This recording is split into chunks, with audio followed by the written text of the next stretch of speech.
Ladies and gentlemen, so I just came back home from the supermarket, and there's a supermarket around 20 minutes, well, probably about 15 minutes away from where I live, in an extremely wealthy area outside Los Angeles.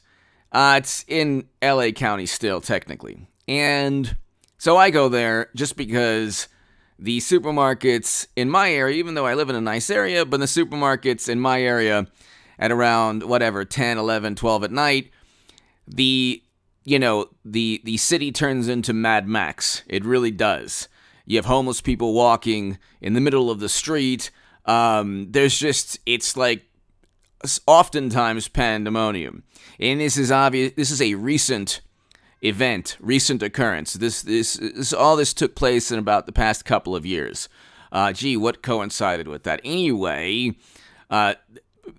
things were not this way during President Trump's tenure.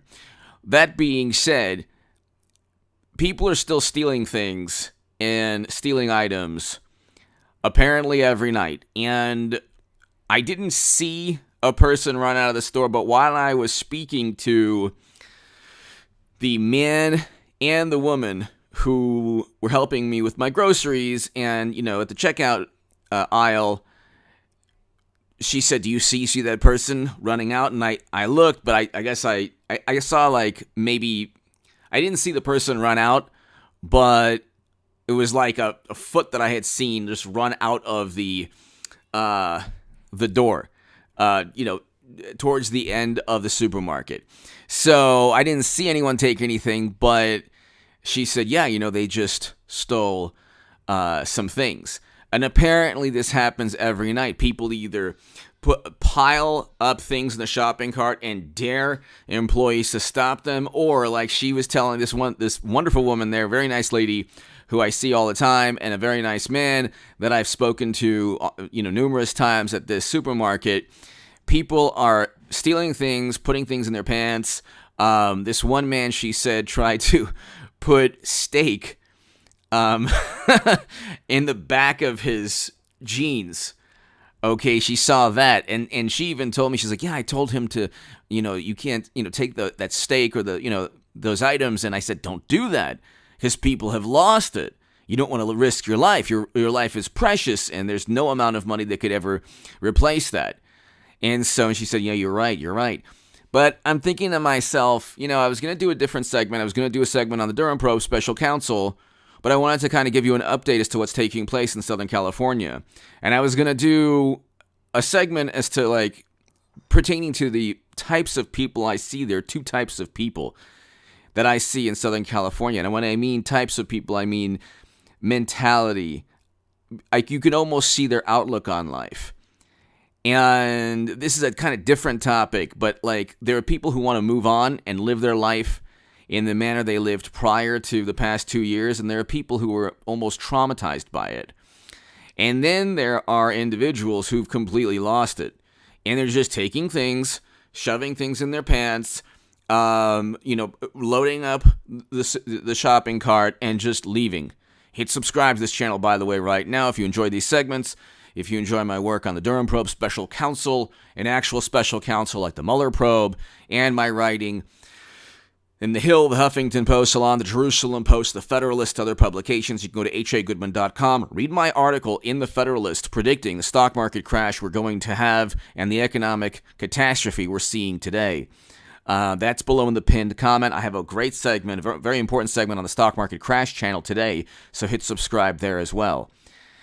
Things are getting worse. Things are getting a lot worse, and people have lost hope, and there's a breakdown in society. I saw a really wonderful. I saw a wonderful interview with on Valuetainment with Patrick Ben-David. He's fantastic, and it's with a person I respect greatly. Fantastic individual, very honest, very wonderful, Cenk Uygur. And the segment on YouTube is CNN too conservative, was something along those lines. And I'll tell you right now, the segment. here you had Cenk Uygur gets heated and calls Joe Rogan and Bill Maher right wingers. Okay, so this is like, okay, so the reason I bring this up, the reason I bring it up, ladies and gentlemen, is the following. There's a racket. There's an absolute racket. And what takes place is you have, really wonderful people like Cenk Uygur talking about how they're fighting the liberal establishment, or they're opposing conservatives. Mainly, they're vote blue no matter who. And they're talking about, well, CNN doesn't like Medicare for all. It's like, well, the Democratic Party wouldn't even vote for Medicare for all on the floor of the House. They wouldn't even take it to a vote. The racket is, we're living in Biden's America right now. Mashed potato brains is presiding over a literal breakdown of society. Homicides are up, crime is up, poverty has increased, people are, inflation is through the roof, real wages have decreased by well over 2%, 3%, 2 to 3%, okay? And a lot of people say a lot more since you have, 8% inflation now. Wages have only increased by, 3, 4%. So you give me your thoughts below on real wages. But you have this nonsense from people who say vote blue no matter who. A person like Mr. Uygur will say always vote Democrat no matter what. And oh, by the way, fight the good fight for Medicare for all. They won't even, that's a racket. The ideology is the following. Conservatives are bad. The far left is very good. Progressives are moral and just. And if you just fight for something like Medicare for all and economic justice and, $15 minimum wage and all of these things, well, then you're going to save society from poverty and from the evils of Trumpism. The problem, ladies and gentlemen, is like a person like these million sub, 2 million, 3, 4 million sub YouTubers, they don't talk to people. They don't talk to people who work at supermarkets. They don't see that these people are risking their lives with, individuals who've lost hope, who just go into the market, the pharmacy or whatever, and shove things in their pants or shove things in a shopping cart and leave right in front of everybody. They don't care. People have lost control of, there's no respect now for the rule of law, like zero respect for, they talked about Trump and societal norms. We had record low unemployment, record low Black and Latino unemployment. We had inflation at around 2%. We had gas prices at around $3, less than $3. Okay, now gas prices in California are like $6, $7 in many locations. We have inflation at 8%. It's going to go to 10% soon. We have people, homelessness that has skyrocketed in terms of a catastrophic dilemma. People literally just consuming illegal substances on the streets, going to the bathroom on the streets in major cities run by Democrats.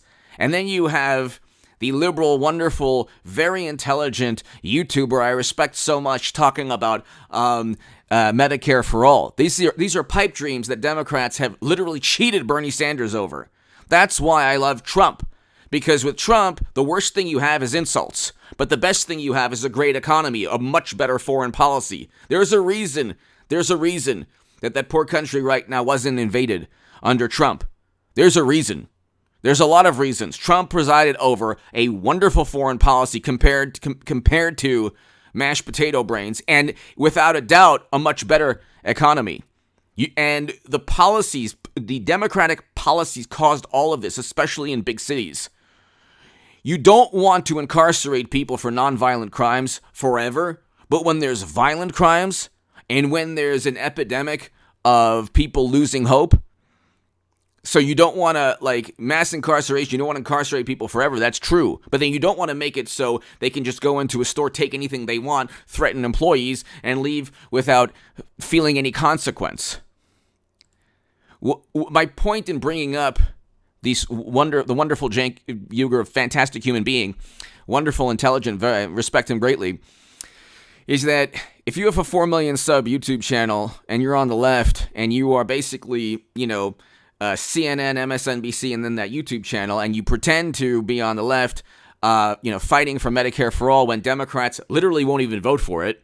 And it's just a racket to get far left voters to vote Democrat, which you're doing and what media does all the time. Okay, CNN is like the epicenter of liberal politics. It is a mouthpiece for the Democratic Party. So is MSNBC, the Washington Post, New York Times. But the point is, if you focus on little, targeted ideological topics and issues and debates like Medicare for all, and you don't see the big picture where poverty is increasing, wealth inequality is increasing, people have lost hope, respect for just basic laws and boundaries has eroded, and you have people working very difficult jobs in the supermarket, and their lives they risk their lives because they're literally like, do I tell this person not to steal all those items and risk a knife or something worse? And so the thing is, it's like at that supermarket, the armed security, and I'm all for armed security, and I'm all for the Second Amendment. I'm all for concealed carry and open carry. And I'm all for protecting your family and your life and your loved one and your property. I have firearms, okay? And so I'm Second Amendment advocate. I believe in it much. When I was on the left, I thought everything was just like a fantasy, wonderful. I went to the police when I had a threat on my life, and he said, "You know what you need to do because we can't be there at all times." And that's the thing. The police in Los Angeles or Southern California, God bless them. And I have California Highway Patrol. They're amazing. The 1199 Foundation, I'm a lifetime member of, and so it's a beautiful organization that helps California Highway Patrol and their families. And I respect law enforcement, the sheriffs, LAPD. I respect them. They can't be everywhere at all times. And I understand there's a need for police reform pertaining to issues that are linked to brutality. But you know what? The majority of police officers are great and wonderful, and they do their jobs with great courage, and they're very heroic. But again, they can't be everywhere at all times. And if you have a breakdown of basic respect in society, you have inflation through the roof. We're going into a recession, and it's directly because of the policies of people of Democrats who run major cities where poverty is and crime and inequality is just through the roof, and you have even in quote unquote wonderful areas, you have people stealing things all the time, every night. This didn't happen under Trump. My God Almighty, I'll take the mean tweets. I'll take his personality, and I'd much rather have a president who could preside over a good economy, where we have actual economic growth, not a recession. We're heading into a recession with runaway inflation and energy prices through the roof. And like I said, with the Medicare for all thing, it's a racket. They just lie to keep power. They would rather tank society and have the entire country suffer as long as they keep power. And so what they'll do is they'll say, we're going to combat climate change. Oopsie. That's right. Russia controls 30 to 40% of Europe's oil and gas. Oh, that's right. We doubled crude oil exports under Biden from that country. Oh, okay. So now 30% of the strategic oil reserves. There goes combating climate change. They don't govern with any focus on economic growth. They have a bucket list because they know they'll get obliterated by Republicans in the House and the Senate. So their bucket list is like, do this, do that, do this, do that. It's all ideological. It has nothing to do with the far left, what they want. It has nothing to do with Medicare for all or student loans. It has just basically if they could just touch upon certain ideological issues, they'll do it. So Build Back Better was what was it? It was combating climate change and infrastructure. Well, those two things have literally nothing to do with combating inflation and building economic growth in the short term. Nothing. And so those policies, Biden's policies, that's why he's getting sued by 12 states and oil and gas associations. So anyway, I'm kind of all over the place like I usually am, but there's a racket. It's in media. It's on the far left as well. And they don't see. They're mortified and they're embarrassed because if they were actually honest and spoke to people, life is worse. The average American's life is worse off now than it was under Trump. I'll take mean tweets any day. And this is terrible. What I saw tonight was further confirmation that society is breaking down, and it's just so sad, and it's just such a frightening thing to see, especially when our country should be rebounding.